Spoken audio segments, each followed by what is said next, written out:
থেকে বেরিয়ে আসতেই হবে, তার কোনো বিকল্প নেই ইনশাআল্লাহ। Definitely, I'm going to be professional. I'm not a professional guy but in terms of social media platform, but definitely I have to do that since I am doing it for a long time, and I have to do that because there is no, backward point for us since we are already there. But here is the stuff. I do apologize.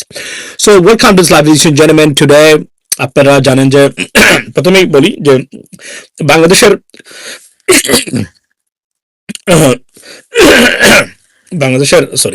বাংলাদেশের আপনার রাজনীতিবিদদের ধিক্কার দিয়ে লাইভটা শুরু করলাম আজকে। কেন?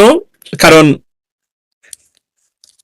এই কারণে যে আপনার ধরেন, বাই দ্য ওয়ে বলে রাখি যে আমি এখন থেকে আমার মুখ খোলা শুরু করলাম নতুন করে। কাউকে কে কি বললো, কে কি মনে করলো, উনি ওনাকে কেয়ার বাধা। সবার আগে দেশের মানুষের স্বার্থ। কথা যখন শুরু করেছি আমরা, পিছনে ফিরে যাওয়ার আর সুযোগ নেই। লেডিস এন্ড জেন্টলম্যান, আজকে প্রথমে বলি যে বিজয় দিবস আজকে আপনারা অবজার্ভ করেছেন, commemorated today. It's great, এটা বাংলাদেশের জন্য, বাট ডেফিনেটলি আপনার টেকনিক্যাল কারণে কিছু জিনিস আমরা বলতে বাধ্য এগুলা লেডিস এন্ড জেন্টলম্যান বিজয় দিবসকে নিয়ে। তবে আজকে বিজয় দিবসে আপনার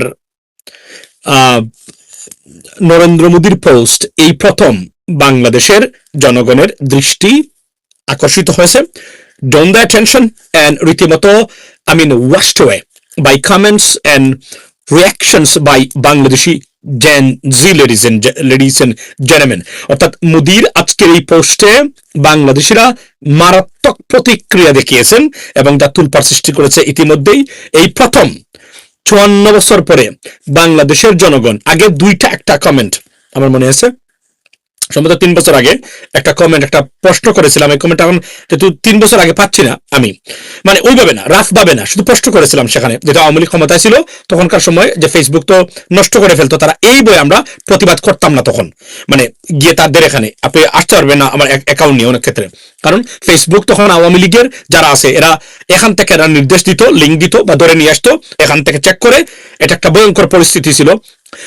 বিজয় দিবসের আজকের এই প্রাক্কালে বাংলাদেশের রাজনীতিবিদ নামক বিবৃতিবাজ, দুর্নীতিবাজ, অদক্ষ, অপদার্থ, মূর্খ, চরম দেশপ্রেমহীন রাজনীতিবিদদের ধিক্কার জানিয়ে আজকের এই দিনে আমার লাইভ শুরু করলাম। Ladies and gentleman, why I say that? আপনারা জানেন যে 1971 সালে বাংলাদেশের স্বাধীনতার 16 ডিসেম্বরে যে বিজয় দিবস আমরা পালন করি, সেই বিজয় দিবস নিয়ে ভারতের প্রধানমন্ত্রী নরেন্দ্র মোদী বা ভারতীয় গভর্নমেন্ট 54 বছর ধরে এটা নিজেদের দাবি করে তারা প্রতিষ্ঠা করে, তারা এটা আমরা না যতটা পালন করি, তারা সেটা উচ্ছ্বাসের সহিত পালন করে তারা বিজয় দিবস। সেখানে বাংলাদেশের নামটা পর্যন্ত উল্লেখ থাকে না। অর্থাৎ বাংলাদেশের সাথে যে যুদ্ধ হয়েছে, মানুষ মরেছে বাংলাদেশের, আপনি 30 লক্ষ বলেন আর আপনি 15,000 বলেন, যাই বলেন না কেন, একটা অ্যামাউন্ট তো মরেছে। সেই জায়গাতে বাংলাদেশের নাম নিশানা নাই, কিন্তু তারা বিজয় দিবস পালন করে, এটা তাদের বলে। ধিক্কার দেই ভারতীয় প্রধানমন্ত্রী নরেন্দ্র মোদীর এই মূর্খতাকে এবং বাংলাদেশ বিরোধী এই প্রপাগান্ডাটাকে। সেই সাথে ধিক্কার জানাচ্ছি বাংলাদেশের অপদার্থ রাজনীতিবিদ এবং রাজনৈতিক নেতৃবৃন্দ যারা 54 বছর দেশ শাসন করেছেন। একটিবার আপনাদের বাপের ক্ষমতা হয়নি জিজ্ঞেস করার, what the hell is this?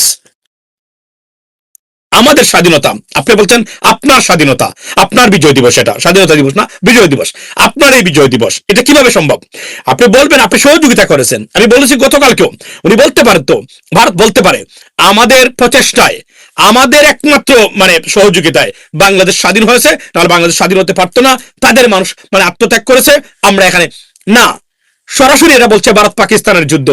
এই জন্য আমি গতকালকে প্রশ্ন করেছিলাম, আমার এই জিম থেকে যে লাইভটা করেছিলাম রাত্রে, আমি সেখানে বলেছিলাম, তাহলে প্রশ্ন উঠে যে এই বিজয় দিবস যদি ভারত পাকিস্তান হয়ে থাকে, তাহলে জামায়াত ইসলামের ভূমিকা নিয়ে যদি প্রশ্ন তুলি এখন, তাহলে জামায়াত তো ভারতের বিপক্ষে অবস্থা নিয়েছে, পাকিস্তান তার দেশের পক্ষে অবস্থা নিয়েছে, রংটা কোথায়? Definitely there is a discrepancy, obviously, but technical কারণে এই কথাটা এখন আমাদেরকে বলতে হবে, তাদের অপরাধ কোন জায়গাতে ছিল। এখন বাংলাদেশি দালাল যেগুলো আছে, দেশের ভিতরে বসা মূর্খ, দুর্নীতিগ্রস্ত, 2 টাকা দিলে এদিক সেদিক যায়, এরা এসে আপনাকে নানান বক্তব্য এবং সবক্তব্য এরা ছিল 54 বছর ছিল বলেই আজকে 1971 সালের আপনার এই আপনার 1974 সালে স্বাধীন হওয়া মালয়েশিয়া পৃথিবীর অন্যতম একটি রাষ্ট্র, আর আমরা এখানে বসে আছি শুধুমাত্র এই স্বাধীনতা নিয়ে ব্যবসা করা এই কুলাঙ্গারের বাচ্চা রাজনীতিবিদদের কারণে আজকে আমাদের দেশ এখনো এই মানে পতিত অবস্থা আছে। এখান থেকে উত্তরণের পথ একটাই, যদি আমরা নির্বাচনের মাধ্যমে কোনো সত্যিকারের কোনো পরিবর্তন আনতে পারি, না হলে আবারও হবে। কেননা পলিসি নয়, পরিবর্তন নয়, জীবন মানের উন্নতি নয়, উন্নয়ন নয়, দেশের সার্বিক পরিস্থিতি, রাষ্ট্র প্রতিষ্ঠানের উন্নয়ন নয়। তারা মনে করে 1971-এর গুণগান গেয়েই তারা বাংলাদেশে রাজনীতি করবে আর লুটপাট করবে বিজয় দিবসের আপনার এই কি দিয়ে। বিজয় দিবস আমার বাবাই করেছিলেন, আমার দাদাই করেছিলেন, সুতরাং এই দেশটা আমার টাকশাল, আমি এখানে লুটপাট করতেই পারি, কেউ কিছু বলতে পারবেন না। 21 কোটি মানুষকে বর্তমানে যে নেগেটিভ ভারতীয় নেগেটিভ দিয়ে জিম্মি করে রাখা হয়েছে, তার নাম হচ্ছে 1971, স্বাধীনতা বিরোধী আর স্বাধীনতা পক্ষের শক্তি। পৃথিবীর কোথাও এমন জঘন্যতম মূর্খতা রাজনীতিবিদদের এবং নীতি নির্ধারক, তথাকথিত নীতি নির্ধারক যারা আছেন বাংলাদেশের, আপনি কোথাও পাবেন না। আমি সেদিন ইউনাইটেড নেশনসে গেছিলাম, বিরল একটা রেয়ার এক্সপিরিয়েন্স আমি দেখলাম। সেখানে হিরোশিমা নাগাসাকিতে আমাদের দেশ যুক্তরাষ্ট্র তাদের যে সেকেন্ড ওয়ার্ল্ড ওয়ারের যে বোম্বিং হয়েছিল আপনি দেখেন, অথচ এই Japan, the biggest trading partner of the United States, they have a serious collaborations and among trading transactions taking place between these two countries, ladies and gentlemen. তারা কি ধরনের, আপনি দেখুন, কল্পনা করে এখন পাকিস্তান যদি, যেহেতু তারা পারমাণবিক অস্ত্রধারী দেশ, তারা যদি এই ধরনের কোনো ঘটনা ঘটাইতো পরবর্তী সময়ে, তাহলে কি হতো সেখানে। কিন্তু আজকে দেখেন আপনি দেশের সাথে তারা কোথায়, অথচ আপনি 54 বছরে প্রতিটা ইতিহাস শিখিয়েছে বল।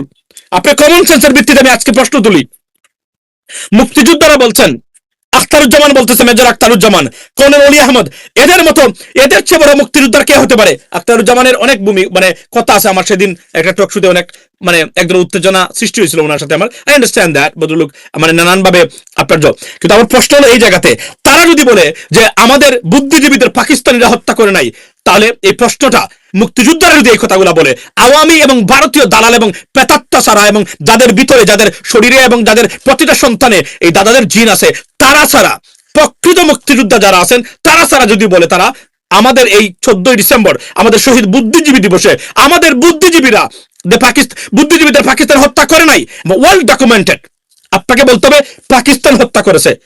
ঠিক আছে, পাকিস্তান হত্যা করতেই পারে, এটা তো অমূলক না, যেহেতু তখন পর্যন্ত তাদের প্রেজেন্সটা ছিল, but they were about to go, they were busy to pack up because তখন about the government has the country has fallen, তারা অলরেডি শেষ হয়ে গেছে। সেই সময় তারা লিস্ট করে করে ধরে নিয়ে মুক্তিযুদ্ধ, মুনির চৌধুরীর সন্তান কি বলেছেন গিয়ে দেখেন, উনি বলেছেন আমার বাবাকে আপনার এই মানে পাকিস্তানিরা হত্যা করে নাই। এরা খাঁটি আওয়ামী লীগের মানুষ, এরা যদি এই কথা বলে, তাহলে আসুন আমরা এখন জানতে চাই। প্রশ্ন হলো, আমি ভুল হতে পারি, এই কথাটার সাথে আপনি দ্বিমত পোষণ করতে পারেন, you have absolute right, but ladies and gentleman, আমার প্রশ্ন হলো এই কথাগুলা, তাহলে মাসুদ কামাল বলছে আপনারা উস্কানি দিচ্ছেন। This son of Peach is a kid. He's an insect for Bangladesh. So don't worry about that. This son of Peach is an insect. What is his contribution to the journalism? What is his contribution to our progress, our democracy? বলেন আপনি আমাদেরকে। এই দালালরা এই দেশটাকে জিম্মি করে রেখেছে, কিন্তু দালালদেরকে ধরা হয়েছে, they are exposed right now, that is the মানে গুড থিং। আমি বলি, আপনি আমাকে বলেন, তো আমি বললাম মানে বুদ্ধিজীবীদের ভারতে মানে কি করেছে, মানে পাকিস্তানিরা মানে হত্যা করেছে। আই আন্ডারস্ট্যান্ড দ্যাট, করতেও পারে, এটা যে একদম করতে পারে না তার তো নয়। কিন্তু আমার প্রশ্ন হলো, তাহলে আপনারা ওয়েল ডকুমেন্টেড এটাকে সেটেল করলেন না কেন 54 বছরে? এটা তো আমি জানতে চাই, কেন করলেন না, কেন করতে পারলেন না? আপনারা ইচ্ছা নাই, কারণ ওই যে ভারতীয় নেগেটিভ বিক্রি করে খাইতে হবে, যেভাবে জঙ্গিবাদ, মৌলবাদ, টেরোরিজম বিভিন্নভাবে হেনস্থা করার চেষ্টা করা হয়। বাই দ্য ওয়ে বলে রাখি যে I condemn the terrorist attack, I mean, in Australia on the occasion of Hanaka in Bondi Beach. Ladies and gentlemen, the terrorists, they were come from India, they're not from any other countries, and their identity is still in a limbo because they haven't been identified clearly or adequately. যে এরা কারা আসলে, there is a mixed reactions about their identity, ladies and gentlemen, but clearly they are coming from, they are coming from India. They are Indian origin immigrants living in Australia, and they committed these atrocities, the terrorist act of terrors or terrorist activities in Australia, ladies and gentlemen. We condemn. I mean, whoever did it in the name of anything, they are the real terrorists. They should be punished and being brought to justice and should face the full course and the real course of justice. They're trying to defame, I mean, a really particular religion in the name of this kind of activities. Ladies and gentlemen, please reject this kind of violence, terrorist. I mean, in the sake of, or I mean, honestly speaking, for the greater interest of our the peace and prosperity of this world, ladies and gentlemen. So, Bondi বিচের terrorist যারা ছিল, সেই টেরোরিস্টদের পরিচয় দে আর ভারতীয়, Indian. তারা ভারত থেকে এসেছে, আমরা জানি না কিভাবে কোন জায়গা থেকে এসেছে, কি করেছে তারা, কার সাথে তাদের সম্পর্ক ছিল, বা they are the terrorist, real terrorist from India, any in the name of any religion. They are the real terrorists. They should be punished. I mean, honestly speaking, I urge them, I urge government, but Australia probably they don't have death penalty. If so, I would urge the Australian government, punish them, punished anywhere relating to that, ladies and gentlemen. So here's the stuff. এখন প্রশ্ন হলো এই জায়গাতে আমরা এখন আসি মূল বক্তব্যে। সো আজকে আপনি দেখেন এই নাম দিয়ে বিজয় দিবস, এবং আজকে দেখেন দেশের স্বাধীনতার 54 বছর পরেও এগুলা বিক্রি করে খাচ্ছে এক ধরনের, না আছে পলিসি। এরা কথা বলে কাদের বিজয় দিবস নিয়ে তাদের মাতামাতি, কারণ এই বিজয় দিবসের দোহাই দিয়েই বাংলাদেশের নামক রাষ্ট্রটাকে লুটপাট করা যায়। আর প্রবাসী যারা আছেন এই মুহূর্তে আমার লাইভে আপনাদের উদ্দেশ্যে বলি, এই চোর রাজনীতিবিদরা, এই চোরের বাচ্চারা আপনার টাকা পয়সা লুটপাট করে আপনাদের প্রবাসীদের, এদের বাপের ক্ষমতা নাই বাংলাদেশে $1 নিয়ে বাংলাদেশের অর্থনীতিতে যোগান দেওয়া, সহায়তা করা, বরং আপনাদের পাঠানো রেমিটেন্স এবং এই বিলিয়ন্স অফ ডলার্স এরা চুরি করে, এবং চুরি করার প্রক্রিয়ায় প্রত্যেকটা রাজনৈতিক দলের নেতৃবৃন্দ তারা জড়িত বর্তমানে, এবং তাদের আকাঙ্ক্ষা, the desperate to go into the power and so that they can steal your money. Be careful about that. Be aware of these culprits and criminals and corrupted politicians and political environment and establishment, ladies and gentlemen. That's what exactly happening in Bangladesh. Okay, make sure you're aware of this, and the vote is coming, and you vote for the right person, educated and right person and honest person. Do not vote for any corrupted individuals, ladies and gentlemen. আচ্ছা, প্রশ্নগুলো এড়িয়ে গেছে, শুধু ইংরেজি বলে আচ্ছা। আচ্ছা, so এই মেইন জায়গাতে হলো এখন আমার প্রশ্ন হলো যে আপনার এই যে 71 নিয়ে বিজনেস চলছে বর্তমানে, আজকে দেখেন কি ধরনের অবস্থা। আরে বাপরে বাপরে, 54 বছর দেশের একটা প্রতিষ্ঠান স্বাধীন করতে পারে নাই। এরা এসে লেকচার দেয় আমাদেরকে, আমাদের বিজয় দিবস। I understand, motherfucker, this is not your বিজয় দিবস, it is our বিজয় দিবস too, রাইট? সবার বিজয় দিবস এটা। প্রশ্ন হলো 51 বছর 54 বছর এই বিজয় দিবস, এই তোমরা কি করেছো? তোমরা তো সবাই ক্ষমতার স্বাদ নিয়েছো, কি করেছো তোমরা এই দেশের জন্য বলো? তোমাদের 14 বংশের লুটপাট ছাড়া, 14 বংশের উন্নতি ছাড়া দেশের মানুষের কি পরিমাণ উন্নতি করেছো তোমরা আমাদেরকে বলো। আমরা জানতে চাই। তোমরা তো সবাই মানে এদেশের মালিকানা দাবি করো, এদেশ পরিচালনা করে প্রবাসীরা। এদেশের যদি কোনো সত্যিকার অর্থে কোনো রাজনীতিবিদ থাকে, দেশের স্টেক হোল্ডার থাকে, আমাদের প্রবাসীরা। সেকেন্ড থিং, আসি মূল পয়েন্টে। আজকে ভারত থেকে রীতিমতো মানে থ্রেট বা মানে হুমকির বন্যা বয়ে যাচ্ছে সবাইকে। আমি আজকে আমার এই লাইভে আমি দেবতৈন ভাষায় এবং হুঁশিয়ার করে দিচ্ছি, আসনাত আব্দুল্লাহ তারা যে বলছে যে you are the next target after Hadi, take it seriously, take it seriously, because এটা কাজ তারা করবে। অর্থাৎ তারা বুঝাতে চায় ভারত নিয়ে কথা বললে কারো রক্ষা নেই, এটা তারা করতে চেষ্টা করবে। কিন্তু আমরা যদি ঐক্যবদ্ধ থাকি, ভারতের মতো সকল্ড ভারতের মতো ফেক সুপার পাওয়ারকে পরাজিত করা সম্ভব। আমি আবার বলি, আই বিলিভ ইন ইন্ডিয়ান আপনার এই যে তাদের যে টেরিটোরিয়াল ইন্টিগ্রিটি, ডেফিনেটলি তারা তাদের দেশকে নিয়ে শান্তিতে থাকুক, সমৃদ্ধি অর্জন করুক, কিন্তু do not leave us alone. Do not interfere and do not do any business with our political system and politics. Okay, stay away from our politics. ভারতকে বলছি, ভারতীয় গভর্নমেন্টকে বলছি, stay away from Bangladeshi politics. That's the bottom line. You can do whatever you want to do in your country. I wish you progress. I want India and Indian people who live in a harmony, prosperous situation, and honestly speaking, and peace and prosperity. But do not interfere in Bangladesh. Please stay away from Bangladeshi. Any kind of interference in Bangladeshi politics, ladies and gentlemen. That is the bottom line. Second thing হলো, গুরুত্ব সহকারে নিবেন, কারণ মনে রাখবেন এটা তারা করবেই। কারণ হাদি কি করেছিল, হাদি 7 সিস্টার্স নিয়ে ম্যাপ দিয়েছিল, ম্যাপ মনে আছে? এই ম্যাপটা এটা তো সরাসরি তারা জড়িত। আওয়ামী লীগ দিয়ে করিয়েছে, সরাসরি তারা জড়িত এবং তারাই এটা এক্সিকিউট করেছে, তারাই সম্পূর্ণ করেছে। এখন প্রশ্ন হলো, আমি বাংলাদেশের সরকারকে বলবো এই মুহূর্তে, এই সরকার যাওয়ার আগে বাংলাদেশে কোনো মৌলবাদ নেই, বাংলাদেশে আছে ভারতীয় মৌলবাদ। বাংলাদেশে এই মুহূর্তে ভারতীয় মৌলবাদে সয়লাভ।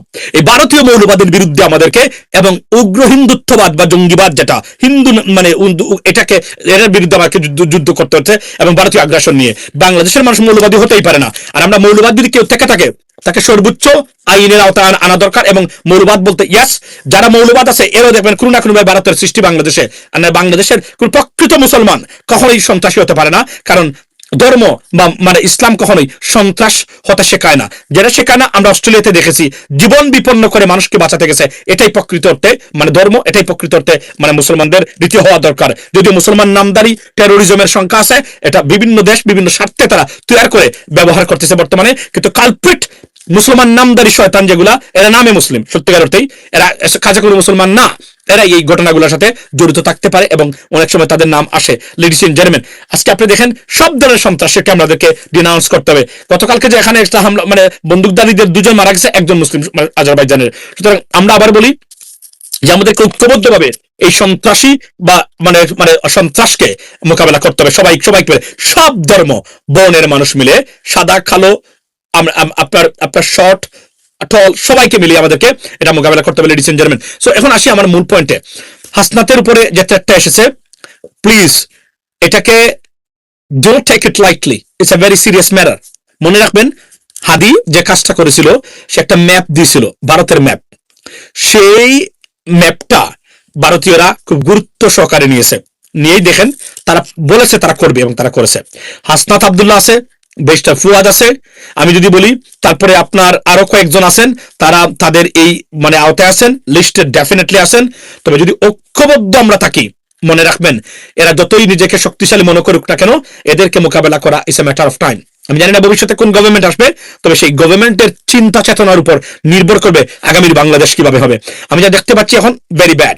এখন আমি আর একটা পয়েন্ট এখানে উল্লেখ করতে চাই, সেটা হলো জুলাই জুকার দেশদ্রোহীগুলো পাগল হয়ে গেছে। আচ্ছা, জুলাই এরা জুকার নয়, এরাই বাংলাদেশকে রক্ষা করেছে। এদের নাম ইতিহাসের স্বর্ণাক্ষরে লেখা থাকবে, আমরা ভারত থেকে বাংলাদেশকে মুক্ত করেছে এরা। আজকে যে জুলাই যোদ্ধারা, আমাদের দেশটা অলরেডি পরাধীনতার শৃঙ্খলা আবদ্ধ ছিল তাদের এজেন্টদের দ্বারা। আমরা মোটামুটি স্বাধীনতা পেয়েছি, এই স্বাধীনতাকে রক্ষা করতে হবে, যেকুন ভাবে হোক, যেকুন কিছুর বিনিময়ে বাংলাদেশের মানুষকে স্বাধীন করতে হবে। এবং পাগল হয়ে গেছে কারা? পাগল হয়ে গেছে পতিত স্বৈরশাসক এবং তাদের প্রেতাত্মারা। তাদের বক্তব্য হুমকি, স্বৈরশাসকের মূল বক্তব্য যদি দেখেন, সরাসরি নির্দেশ দিচ্ছে মেরে ফেলো, কেটে ফেলো, এই করো সেই করো। এটাতে পাগল হওয়ার চূড়ান্ত মাত্রা। সুতরাং স্বৈরশাসকরা এবং এই ভারতীয় প্রেতাত্মারাই বর্তমানে পাগল অবস্থায় আছে, এবং এদের না আছে গুম, না আছে খানি। আসলে এরা তো অস্তিত্বহীন যাযাবরের মতো সারা পৃথিবীতে এখন মানে আছে লুকিয়ে গোপনে। এখান থেকেই 2-1টা ভিডিও কল আর হুমকি, এটাই রাজনীতি। এই রাজনীতি মেরে দিয়েছে 36 জুলাই, এটা ফিরবে না কখনো, এটা নিশ্চিত থাকতে পারেন আপনি। এই যে আরো একটা মানে আপডেট, সেটা হচ্ছে আপনারা নিশ্চয়ই জানেন যে সন্ত্রাসী, ছাত্রলীগের সন্ত্রাসী আপনার হাদির উপর হত্যাকারী, হাদির মানে হত্যা চেষ্টাকারী, যিনি ফয়সলের বাবাকে 3টি অস্ত্র সহ গ্রেফতার করা হয়েছে। আমি এতটুকু বলবো, এদের বাবা মা সবাইকে, এরা সবাই অপরাধী, এই দুটো ঘটনার সবাই অপরাধী, সবাইকে আইনের আওতায় আনা হোক। এবং তার বাবা তো অফকোর্স, তার কাছে অস্ত্র কিভাবে থাকলো? সুতরাং আমি মনে করি এটা সঠিক কাজ করেছে এবং এটা হওয়া উচিত। এবং এই ফয়সলদের যারা মানে হাদিদেরকে মানে হত্যার পাত্র বানিয়ে দিচ্ছে, মানে যখন ভাবে উৎসাহ দিয়ে, উস্কানি দিয়ে, এই যত কুলাঙ্গার এবং লেসপেন্সার আছে, সোশ্যাল মিডিয়া অ্যাক্টিভিস্ট নামদারি, রাজনীতিবিদ নামদারি টুকাই কয়েকটা আছে, এখন নিজেকে অনেক বড় বড় রাজনৈতিক নেতা মনে করে, অথচ 2 টাকা দিয়ে এদেরকে কেনা যেত, রাইট? সেকেন্ড থিং হলো আপনার এই যে মানে সাংবাদিক নামদারি যতটা আছে, প্রত্যেককেই আইনের আওতায় আনা উচিত। কেননা বাংলাদেশের অস্তিত্বের জন্য এদেরকে মোকাবেলা করতে হবে। আমরা যদি ঐক্যবদ্ধ থাকতে পারি, 2-একটা রাজনৈতিক দল ঐক্য বিনষ্ট করার চেষ্টা করে যাচ্ছে, কেননা তাদের রাজনৈতিক অর্ধেকই কোনো না কোনো ভাবে অকুপাইড বাই দ্যাট লেসপেন্সার এবং ভারতীয় এজেন্ট দ্বারা। আমরা শঙ্কিত, আতঙ্কিত, এরা যদি কখনো সুযোগ পায় কেমন বাংলাদেশ উপহার দিবে, আমি সত্যিকার অর্থেই আতঙ্কিত। কেননা তাদের মূল এজেন্ডা এবং আইডিওলজি থেকে তারা বিচ্যুত বলে মনে করি আমরা, ladies and gentleman. Second thing হলো আরো একটা গুড নিউজ আপনার, সেটা আপনার দিতে চাই, সেটা হলো যে যুক্তরাষ্ট্রের বাজারে বাংলাদেশের পণ্য রপ্তানি মানে ইতিহাস মানে ব্যঙ্গে নতুন ইতিহাস সৃষ্টি করেছে। এরপরে ডক্টর মোহাম্মদ ইউনূস গভর্নমেন্টের অধীনে ইতিহাস ব্যঙ্গে নতুন ইতিহাস সৃষ্টি করেছে।